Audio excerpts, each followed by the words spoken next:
Hi, I'm Anton Krieger, host of All Things Green. Coming up on this week's show is Zainab Pixler, who joins us from the world of sustainable food systems. This episode of ATG is brought to you by NextGen Clean Energy Solutions, your sustainable easy button from concept to completion.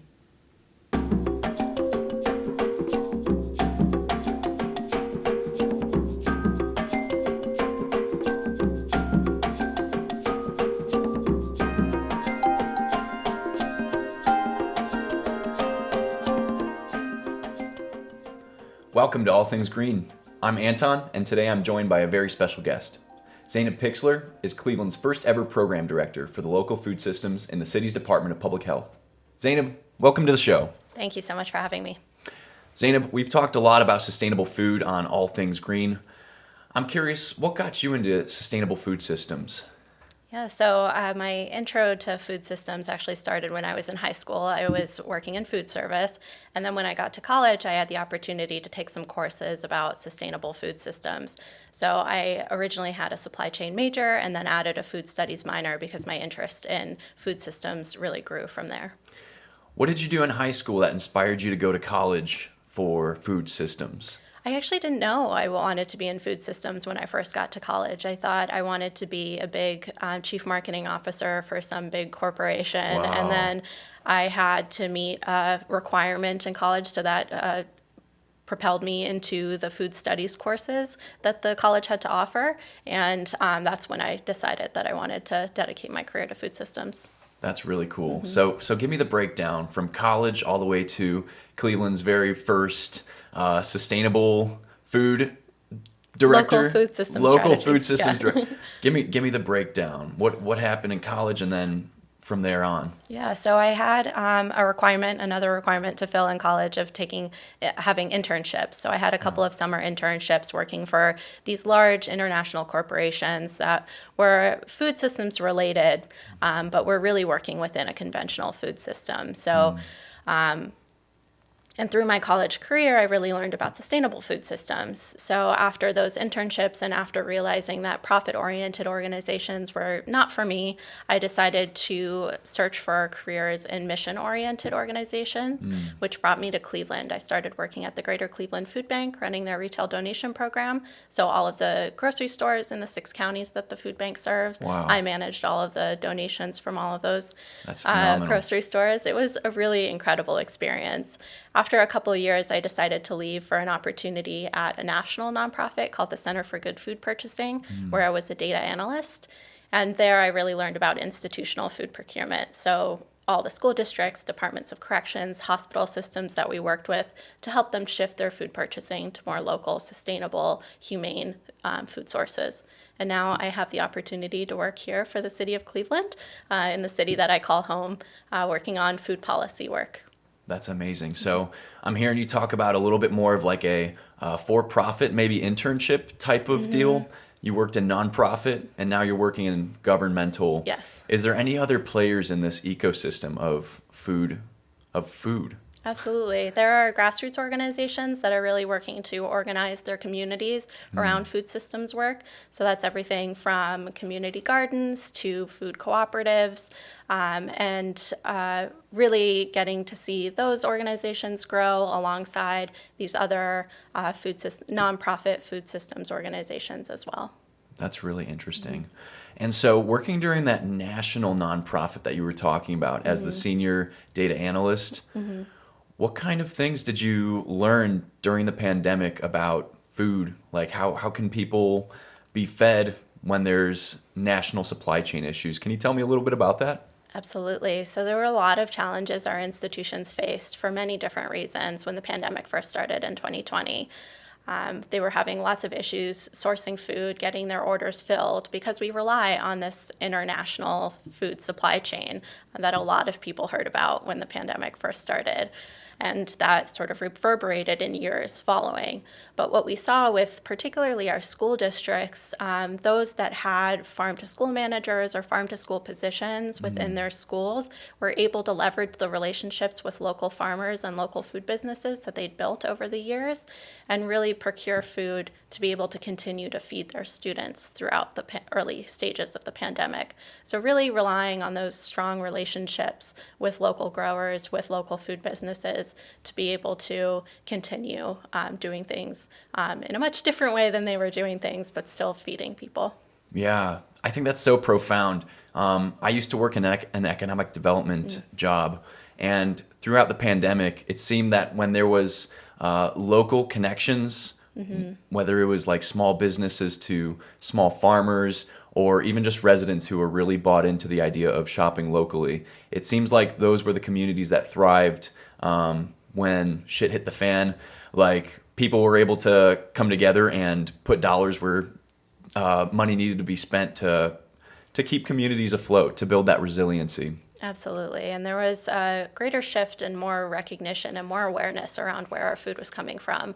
It took something like a pandemic for people to start asking those questions and to start realizing that, the system that we've been relying on for so long is not working. And for many people, they started to explore those relationships with their local farmers after the pandemic, because they realized that sometimes when you go to the grocery store, it's food that's traveling, 1,500 plus miles to get to your plate. So That's a long way. It is a long way, and it has a great environmental impact. So 1,500 miles, is that like from Cleveland to like the southwest or something? Is that like all the way in California, or?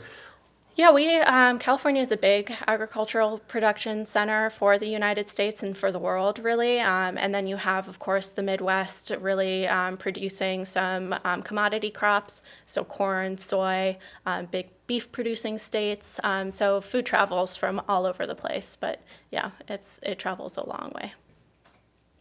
Zainab, before we were filming today, we were talking a little bit in the green room, and we were talking about food scarcity, which I found out was really not the most up-to-date term. You use the word food apartheid, and I'm curious, what is the difference between food scarcity and food apartheid, and why is food apartheid more representative of what's going on in hungry communities? Absolutely. Food apartheid is a term coined by Karen Washington, who's a farmer and advocate out of New York, and it's meant to replace terms like food scarcity or food desert, which folks might be more familiar with, because those terms imply a lack of life, and it also implies a natural occurring phenomenon, whereas food apartheid takes into account the societal forces like redlining and structural racism that have intentionally created these areas of low food access. Wow, yeah, that's great for the viewers to know. And how does your position now at the City of Cleveland fight food apartheid? What are some of your favorite programs? Give me an overview about that. Absolutely. So in my role, I have the opportunity to support a lot of really great programming happening across the city. So whether that's urban farms like Riddall Green Partnership, Village Family Farms, Rev Love Farms, Ohio City Farm. Yeah. I also have the opportunity to spread the word and support farmers markets. There are plenty of farmers markets throughout the city. And alongside promoting programming and supporting programming, I also have the opportunity to change policy. So what I'd really like to do for the City of Cleveland is conduct a food policy audit so that we can take a look at all of the policies that exist within the city that either hinder or support food sovereignty, and then conduct this audit and really hone in on what policies are needed to better support food systems work throughout the city. That's really interesting. If you were able to wave your magic wand and say, I want this one policy to be different from the way it is now, which one policy would you choose? It's a very timely question, where the city is actually in the process of updating its zoning codes in a few neighborhoods in the city of Cleveland to a form-based code. So right now there's the opportunity to advocate for more supportive policies around urban agriculture in our zoning code. So I've been reaching out to folks to really be able to figure out what the priorities are, what we want our zoning code to look like in these regions that are adopting the form-based code, and to be able to implement some more supportive policies. And what kind of changes would come out of the zoning code? Because when people think of zoning, they think of like construction, they think of building new buildings. How does that impact food? Yeah, so zoning codes are actually really impactful to urban agriculture, particularly, because it dictates what you can and can't do with the land that you own or that you're leasing. So with urban agriculture, there's potentially all these restrictions around when you can operate on your farm, whether you have a farm stand or not, how often you can sell produce from your farm or process goods from the things that you're growing on your land. So with the form-based code, there's currently restrictions around what times you can operate your farm on, how many days a year you can sell produce from your farm, Wow. things like that that really aren't supportive of operational urban farm. No kidding. So we're really looking to update those. And Cleveland's current zoning code before form-based code is actually pretty supportive of urban agriculture. And we have an urban agriculture overlay district, which means that urban agriculture is supported throughout all of the districts currently. But with this new form-based code, we want to make sure that all of the great advocacy work that went into developing Cleveland's current zoning code gets carried over into the form-based code as well. That is like really interesting. And you're one of these people at the table that's advocating for new zoning. Yes. Is there any other positions around the state, around other major cities in the U.S. that have your position? Yeah, so there's actually quite a few of us across the country, which is really, really exciting. We live in many different parts of government. So there's local positions, like mine's within the Department of Public Health within the city. There's planners across this, within Ohio, there's folks in planning departments that are working on food systems work. There's folks at county level working on food systems. And then there's also someone at the Ohio Department of Health that's tasked with food systems development. And in other cities, you could have someone working within the Office of Sustainability. Some cities have their own Office of Food Equity or Office of Food Policy, which is really exciting and something that I definitely dream of for Cleveland one day. It really looks different depending on where you are, but it's a growing role. Yeah. Speaking of growing, I'm curious about the farmers on the ground in Cleveland. You procure relationships between Cleveland Municipal School District and a lot of these local farmers. What about co-ops? Co-ops is something that I've heard about from other guests. I've heard maybe even a little bit like a buzzword. Like, what is co-op's role in the city of Cleveland? Yeah, so there is actually quite a few different food systems related cooperatives in Cleveland. One comes to mind, Rustbelt Riders. They're a worker-owned cooperative. We've had some Rustbelt Rider guests. Yeah, that's really cool. They're fantastic. They do. I'm a customer of theirs. They do a wonderful job. Wait, what do you buy from them? I compost through them. You compost? So I give them my food scraps, yes, and then they gotcha. compost it and turn it into their wonderful compost soil. So amazing. Yeah. But there's also some initiatives to develop grocery cooperatives. So there is the Central Kinsman Wellness Collective as well as Little Africa Food Collaborative that are both working on organizing their communities around gathering buy-in for grocery cooperatives and then eventually running brick and mortar stores that are owned and operated by community members. That's really cool.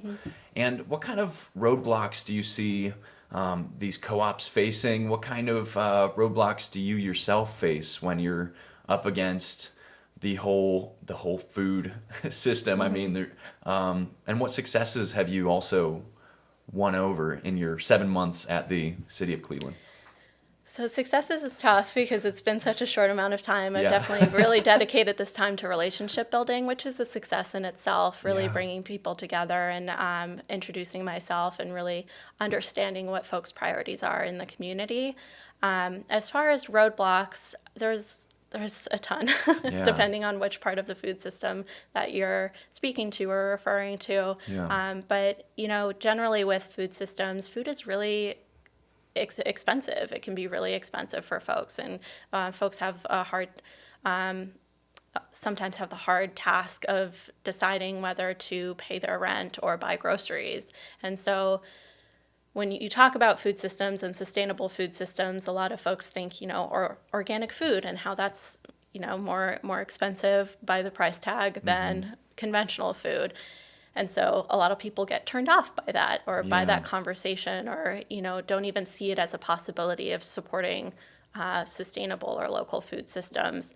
And it's my job to really share information with folks about there's many different ways to interact with your food system, whether it's growing your own food, talking to a local farmer, recycling your food scraps and composting. There's lots of different ways to get engaged with your food system. It could be even reading your food labels and figuring out who's manufacturing the food that you're consuming. So there's really lots of ways to get involved, and I think a lot of folks can be sometimes turned off by the conversation, but it's my job in my personal and professional life to be able to engage with folks on food systems at every level. Yeah, because it's so easy to get turned off when activists are kind of giving this all or nothing mentality. Like sometimes it feels like the green guilt, we're not doing enough if we're not doing A, B, C, D, E. I've advocated for growing my own food on the podcast, but I can't grow every single thing that I, so there's always going to be that other thing you can do, but getting started with just recycling your food scraps or checking out your food labels is a great way to get in touch with where your food's coming from. Yeah, absolutely. And do what you can do. I don't expect everybody to be able to do it all. And I think it's important that we hold our municipalities, like local and state and federal governments, accountable for the policies that they're enacting to better support sustainable and local food systems, and then also holding corporations accountable too, because there's things that we can do in our everyday life to support sustainability and local economies, but we really have to look at policies and large corporations that have even greater impact than any one of us could have. Yeah. Can you tell me a little bit about holding corporate food accountable? What does that look like? What's a policy that the city of Cleveland or the state of Ohio or the United States would say, this is going to help people be less hungry? So there's a federal bill called the Farm Bill that dictates all of federal food policy. Wow, okay. And that can really be leveraged to better support programs like the Supplemental Nutrition Assistance Program, or SNAP, or food stamps as most people refer to it as. It also supports farmers in growing the food. So I've, in conversations with my friends and even for myself, I didn't realize that the federal government subsidizes a lot of food production or agricultural production. Okay. And so that, in turn, makes food artificially inexpensive. So when you have food like conventional produce that wasn't produced organically, it's artificially less expensive than something like organic produce when you take into account all of the health impacts, all of the environmental impacts that conventional produce or conventional meat has. It actually increases the cost of the food when you take into account all of these external factors. So with things like that, it's just a matter of really engaging folks on understanding that a lot of these policies are impacting your day-to-day. And it's really important for policies to support practices that are helping, not harming the environment and people and animals. Yeah, so the federal government could pass, if they would like, a bill that could effectively make organic food cheaper by subsidizing those farmers that grow the organic produce. Is that right? They could, if only it were as easy as that. But yes, yeah, they could. Well, that's really interesting. And going way back down to the local level, I'm really curious, Zainab, how can people get plugged in? Anybody who's interested, anybody who this episode has speak to, how can people get plugged in on their own local level and kind of get their hands dirty? Maybe literally, maybe metaphorically. Do you mind giving us a few examples? Sure. So you can support your local food organizations, different nonprofits in the area that are working on food systems work. There are organizations such as the Hunger Network and the Greater Cleveland Food Bank, of course, that are doing anti-hunger work. You could also grow your own food, either on your own property or at a community garden near you. You could be a patron of your local farmers market. There are plenty of farmers markets throughout the city that operate sometimes year-round. So just going to your local farmers market, talking to local farmers about the food that they're growing, engaging with food that way. And then you could also talk to your neighbors about food systems and talk to your family members about food systems. And if you're interested in food policy, joining a local food policy coalition, and really activating and engaging in policy that way.